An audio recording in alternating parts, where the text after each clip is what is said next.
Llamamos escalas musicales al conjunto de notas musicales que escogemos para crear un entorno en particular, es decir, para crear una composición.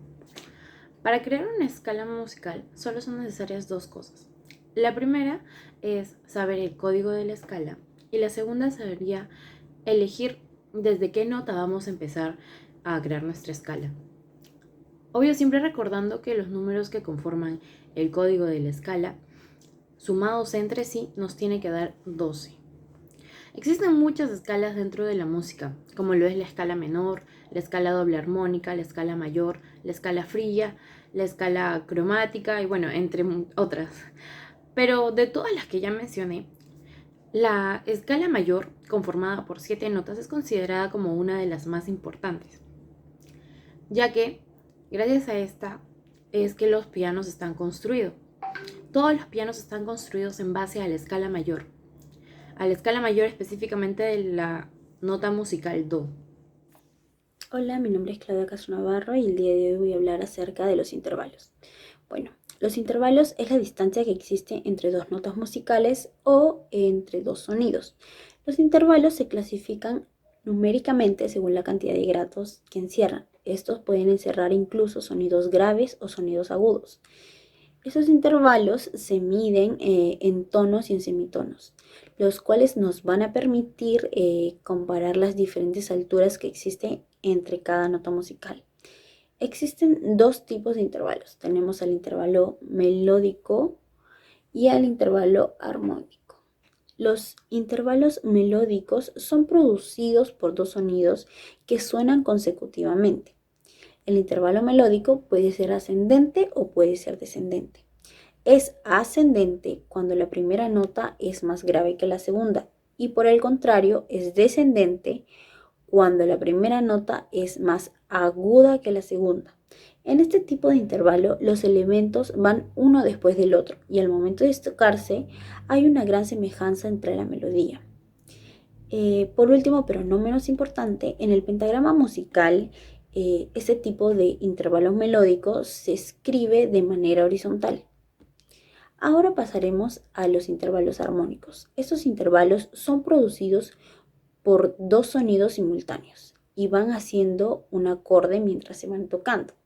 Los dos sonidos se tocan al mismo tiempo.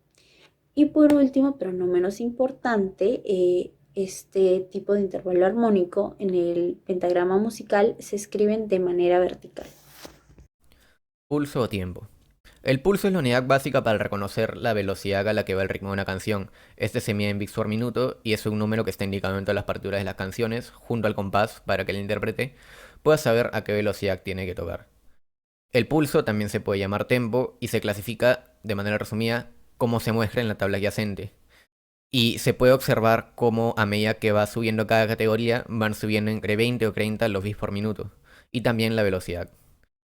Respecto a los nombres de las categorías, se podría inferir que mientras más rápido es una, más alegre puede ser, pero sin embargo, este no siempre es el caso. Y es que en producciones cinematográficas como las de directores como Gaspar Noé o los hermanos Safdie, tienden a usar música con unos beats de 130 o 120 en momentos de alta tensión o ansiedad, los cuales se podrían asumir normalmente como algo de alegría, ¿no? Pero sin embargo, en el contexto que estos lo utilizan, pues no lo son para nada. El compás es la división de la música en unidades constantes llamadas tiempos o partes.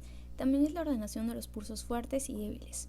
Gráficamente, esta división se realiza a través de líneas verticales que cortan el pentagrama en partes iguales. Estas se suelen llamar líneas divisorias o barras de compás. El espacio existente entre dos de ellas constituye un compás, y para determinar la duración de cada una de estas divisiones se utilizan números fraccionarios, los que indican también el número de figuras que puede entrar en cada compás. En este caso, el numerador nos indica cuántos pulsos hay en cada compás y el denominador la figura que entrará en cada pulso. Cabe resaltar que cada figura es representada por un número. Asimismo, existen tipos de compases. Los más usados son el binario, formado por dos tiempos, el primero fuerte y el segundo débil; el ternario, formado por tres tiempos, el primero fuerte y el resto débil; y el cuaternario, formado por 4 tiempos, el primero fuerte y el resto débil. Además, el compás se puede dividir en simple o compuesto. Los compases son fundamentales para poder escribir y percibir el ritmo de la música, que denota asimismo emociones de las cuales se puede sacar provecho a la hora de usar las canciones para proyectos audiovisuales.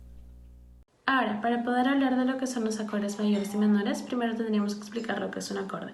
En este caso podemos definir acorde como una secuencia de 3 a más notas que suenan de manera simultánea. Sin embargo, si nos enfocamos únicamente en las que contienen 3 notas, estaríamos hablando de las tríadas, las cuales están compuestas por la fundamental, la cual les da el nombre, la del medio, que sería la tercera, y la última, que sería la quinta. Ya para hablar de los acordes mayores y menores, tendríamos que tener en consideración que estos se encuentran formados por 2 terceras consecutivas y el orden de estos son los que se considerarían para poder determinarles el nombre. Si hablamos de un mayor, en este caso significaría que la primera tercera, o sea, la inferior, sería una mayor y la segunda, la que en este caso sería la superior, sería una menor, siendo así una separación de 2 tonos y un tono y medio entre las notas que se encuentran en este acorde.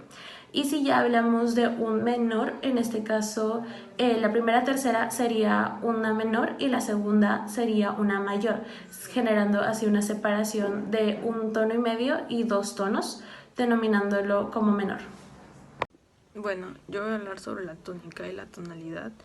La tónica recibe este nombre porque es el centro tonal y también es el primer grado, o sea, la primera nota de la escala musical y la que marca la tonalidad.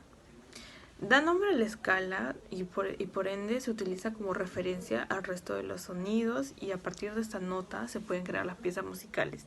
Si la primera nota cambia, la segunda, la tercera y la cuarta mantienen ese orden, pero cambiarán de notas. También están los acordes dominante y subdominantes que definen a la tónica. Por ejemplo, si tenemos una escala re mayor, la escala será en tono mayor y la tónica sería re. En cuanto a la tonalidad, hace ilusión al tono de una pieza. El tono es un conjunto de sonidos que sostienen a una misma nota principal llamada tónica. La sucesión de esas notas componen una escala y también designa cuál es la dominante, la subdominante y la tónica.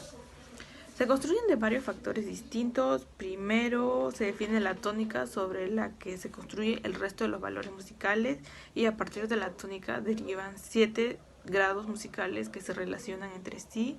Las notas de una tonalidad también determinan si será una melodía triste o alegre. Todo eso depende de la tonalidad.